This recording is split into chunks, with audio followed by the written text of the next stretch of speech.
कि आप ये करें। देखिए, जिसने इस्टेब्लिशमेंट से लड़ाई की है उसको भुगतना भी पड़ा है, नतीजा उसने देखा है। ये नवाज शरीफ हो या चेयरमैन पीटीआई हो, आज उस वक्त इस्टेब्लिशमेंट नवाज शरीफ के खिलाफ थी और उसके कहने पर फैसले भी दिए जा रहे थे। आज हवाओं का रुख नवाज शरीफ के साथ है। अगर मैं सादा अल्फाज में पूछ सकूं तो क्या इस्टेब्लिशमेंट नवाज शरीफ के साथ है आज? देखिए, गुजारिश ये है कि पहले मुझे ऐसे देखिए, ये अब मेरे पास कोई इल्म नहीं है, कोई इन्फॉर्मेशन नहीं है, लेकिन पहले मुझे लगता था कि नवाज शरीफ के हवाले से इस्टेब्लिशमेंट में रेजिस्टेंस थी।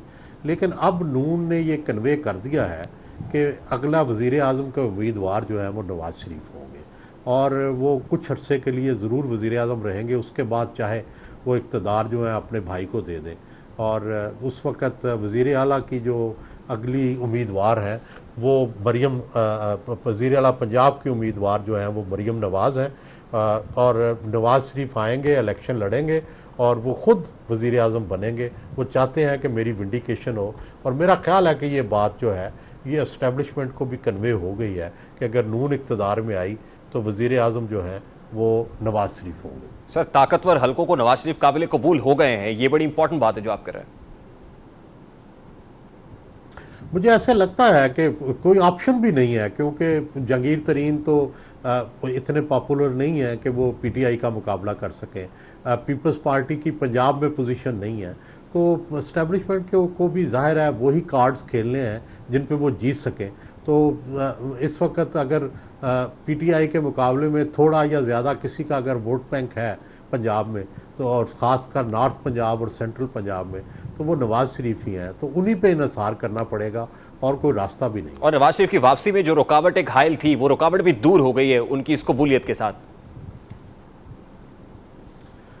जी, मुझे लगता है कि जस्टिस बंदियाल के जाने के बाद सारी रुकावटें दूर हो जाएंगी। ठीक, यानी इसका मतलब ये है कि इसके लिए भी हुकूमत केयर टेकर सेटअप का इंतजार करेगी। तब तक तो फिर ये शहबाज हुकूमत नहीं होगी, इत्तेहादी हुकूमत, फिर तो निगरान आ चुके होंगे। सर,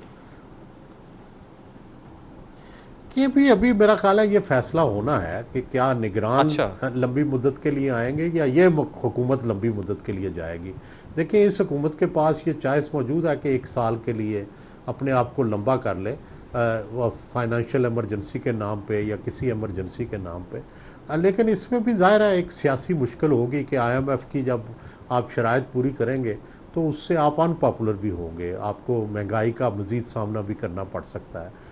तो लेकिन शहबाज शरीफ शायद ये रिस्क लेने के लिए इसलिए तैयार हैं कि अभी अगर फ़ौरन इलेक्शन होते हैं या निगरान हुकूमत जो है उसको दिया जाता है इख्तियार, वो पता नहीं कैसे निकलेगी।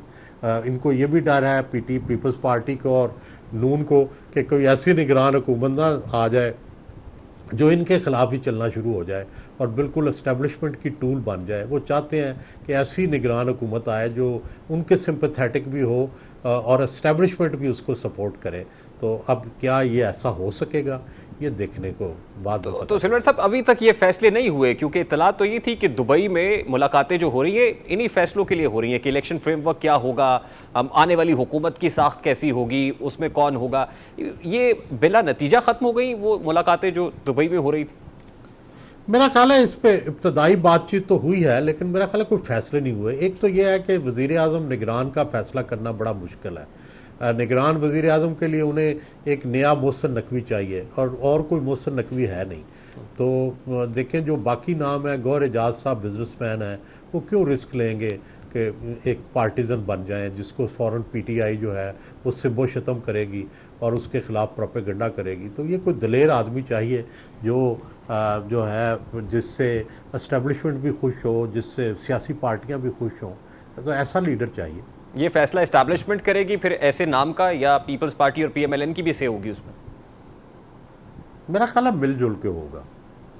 सर, फिर ये गिलगित बल्तिस्तान के अंदर जो कुछ हुआ है उसके अंदर तो बड़े बुरे तरीके से एक्सपोज हो गया ये इत्तेहाद के, जिसमें 4 सीटों वाला भी अपना CM का कैंडिडेट ले आया, 3 सीटों वाला भी ले आया, हत्ता कि 1 सीट वाली JUIF भी अपने कैंडिडेट को नॉमिनेट कर दिया चीफ मिनिस्टरशिप के लिए। उसमें तो ऐसे लगा कि जैसे इस इत्तेहाद में कुछ भी अच्छा नहीं है और इस हुकूमत का अल्टीमेट मुकाबला इसी अपने साथ ही होगा। फिर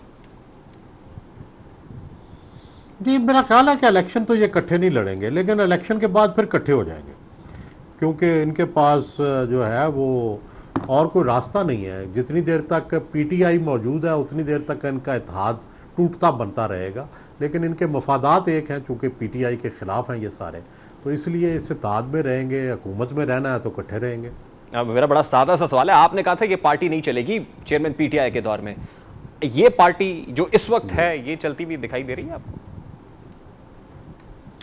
ये पार्टी इसलिए, ये कंपनी इसलिए चलती नज़र आ रही है कि ये एस्टेब्लिशमेंट फिलहाल इनके साथ है, और एस्टेब्लिशमेंट के साथ के पास और कोई रास्ता नहीं है। शायद वो आइडियली तो शायद वो चाहते होंगे कि कोई ऐसा नया जहांगीर तरीन जैसा चेहरा जो है वो उसको लेके आए, लेकिन ऐसा पॉसिबल नहीं है।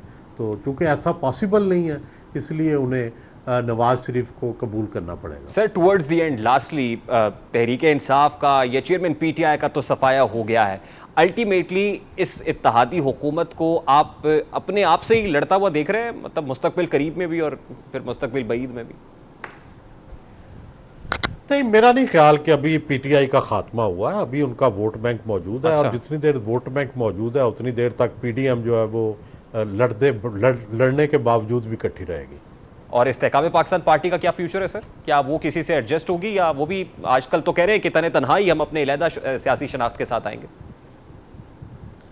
जी, उनको ये सूट करता है कि वो पीटीआई का वोट बैंक तोड़ें, लेकिन सवाल ये है कि नैरेटिव तो चलो ये बन गया कि हम पीटीआई के नैरेटिव के साथ दोनों जमातों के खिलाफ चलेंगे, लेकिन सवाल ये है कि वो को लोगों को कैसे अलग करेंगे। पीटीआई का वोट बैंक का है, तो को कैसे आइसोलेट करेंगे ये देखने की। बहुत बहुत शुक्रिया। सीनियर सहाफ़ी तज्ज़ियाकार सुहेल वड़ाइच साहब हमारे साथ मौजूद थे।